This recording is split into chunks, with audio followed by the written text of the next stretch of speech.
So I made a little prezi for you all. All right, so my name is Karen Louviere. My major is urban studies, and my minor is ethnicity and race studies. And my fellowship site was at the Rubble Diaz Arts Collective.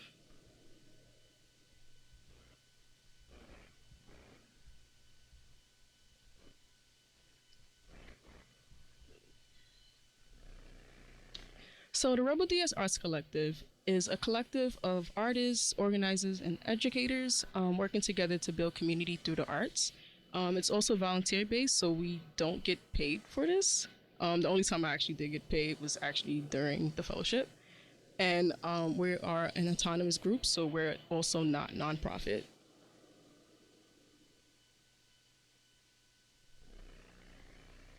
So before being a fellow at the CSJ Fellowship, I was already a member for 3 years, and I assisted in organizing an events. I am a beginner DJ. I'm still working on my skills, by the way. Um, I am a photographer. That's also something I'm working on, and I am the cashier at Boogie Mics. I will tell you more about that soon. And social justice issues that we focus on mostly is gentrification, police brutality, and immigrant rights.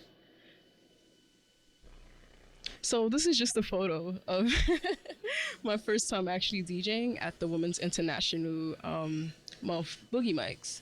And the reason why I put that up is because, of course, you just want to show your first time, like actually being on the turntables. And a funny story about this is that I told the members of the collective last minute that I was actually learning how to DJ, and they thought it was only right to have a woman DJ at this Women International Month Boogie Mics. So this is a photo of me speaking at a rally back in 2013. So to give a little background, we lost our physical space. It was, like a home to me, and of course, Carla would speak on it. So we were pretty much going through a lot, but that particular day was supposed to be the Women's International Month Boogie Mics of 2013. But because we got kicked out the day before, we ended up having a rally, and people spoke about like their feelings of, us losing the space and such. So in connection to the RDocBX, I brought in my ideologies to the academic courses, the classes that I've been taking, and I've been having a lot of debates about certain issues because, of course, this is Ling, and everybody comes in with a different point of view. And I was always struggling with being able to be assertive with my points of views. So say if I say something and someone passionately say something back to me, I would just stay quiet and won't even defend my point. So another thing too is that I notice if I come in with my experiences of being low income and also a black female, I would tell people about my experiences, but then in academia courses, there's always this thing where it's not written in academia papers, so it's not valid. So these are the learning agreements that we came up with in June. These were my personal ones though. So I wanted to learn how to grant write and also look for grants that can help the RDocBX, and also expand on outreach and skills. So being able to go out to communities and actually hand out flyers and talk to them about what we do and how can our events and workshops benefit the community. Also connecting with businesses around the community, just getting to know people, because we recently got a physical space at Mothers on the Move, so we're there temporarily for now. But just being able to get to know the community, and also work on organizing events such as block parties and boogie mics and other workshops and stuff. And then also collaborating with other organizations. So for instance, with Aasim, you mentioned that we're collaborating with an event in November, and hopefully that will turn out well.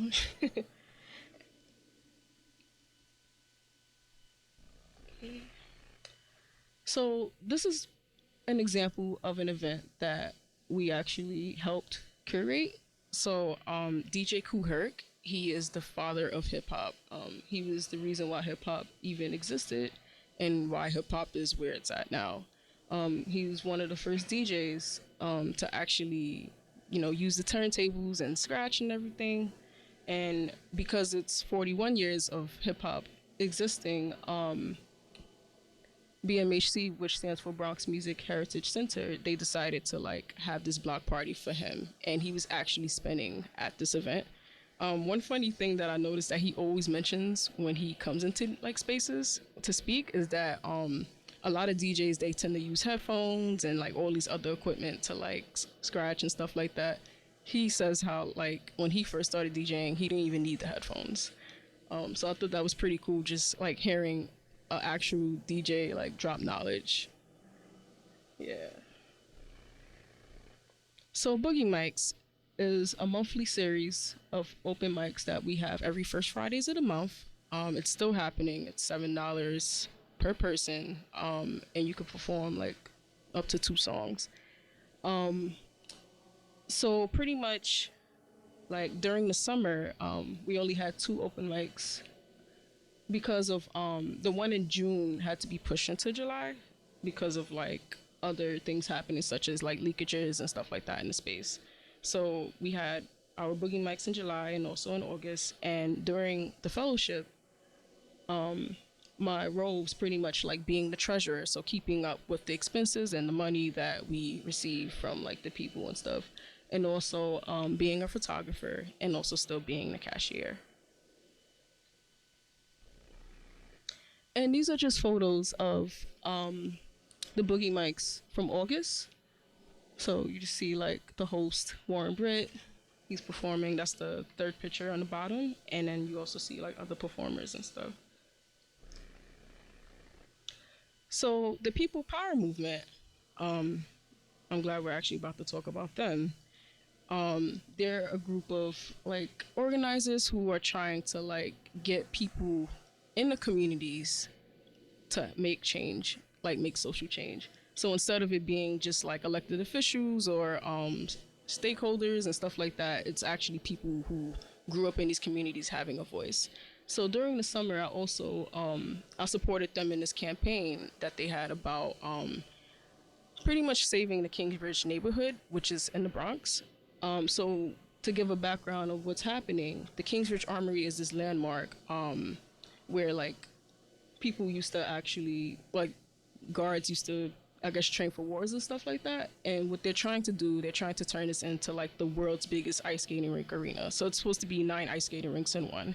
And we thought it was problematic because we know that this is going to lead to gentrification in terms of people getting displaced out of the communities, and not just the people, but also the small business owners. And already we start to see it happening. 3 businesses are already gone out of the 13 that already been hit with the rent increases. And also 2 or 3 people already moved out of this one particular building I'm about to talk about next. So this photo was taken at a tenant association meeting. What's special about this is the fact that we had this meeting with like all of the people in this particular building, which is actually where one of the members live, named JSB. He's like to the far right with the afro. And what was great about it is how the people in that meeting decided, oh, let's have a tenant association meeting. So to us, it was great because we kind of guided them into being able to speak for themselves about what is the next thing we should do. Okay. So challenges that I've gone through the fellowship is pretty much like getting people to actually understand what's going on in the community. So outreaching to people, we went to these businesses and we asked them before they got hit with the rent increases, oh, do you think this is going to affect your community? And a lot of them said no, because it's not like it's Mike Bloomberg's plan to have this shopping mall. It's an ice skating rink, so it's gonna like not affect my community, like my businesses. And sure enough, their landlord hits them with this like double rent increase. So they're like going through this right now, and especially the diner, who used to pay $4,000, now they're going to pay no, sorry, not 4,000. They were paying $7,000, and now they're going to pay $14,000.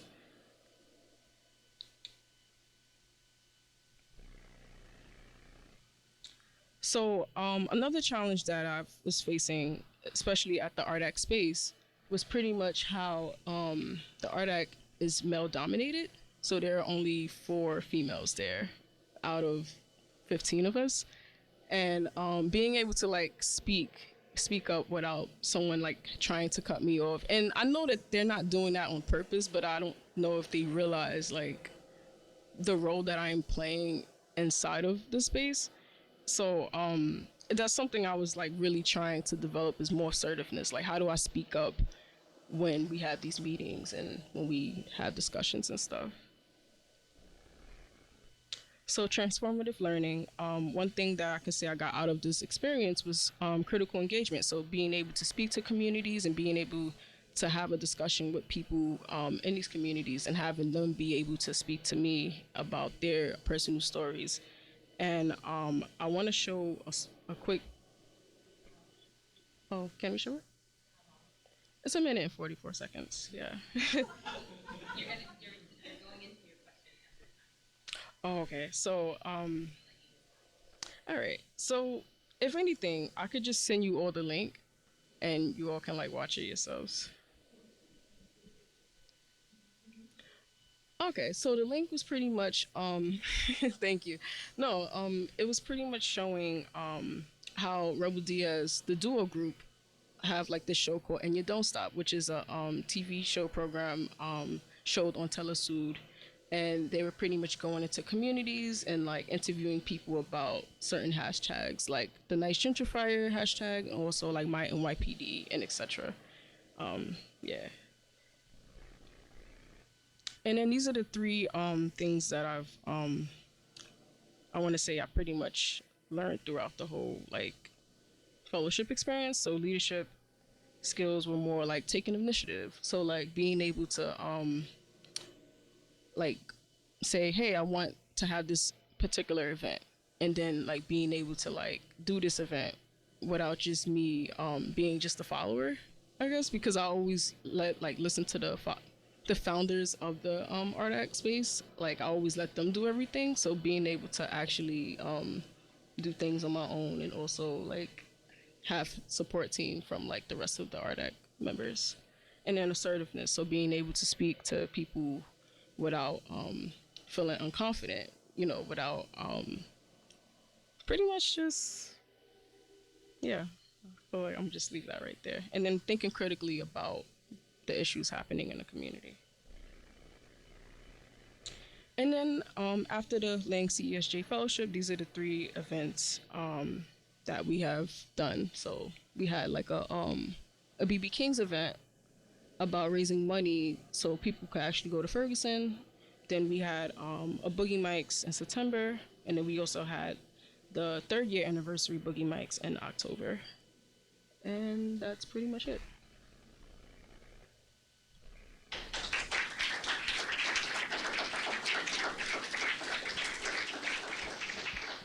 Do we have a question or comment for Karen?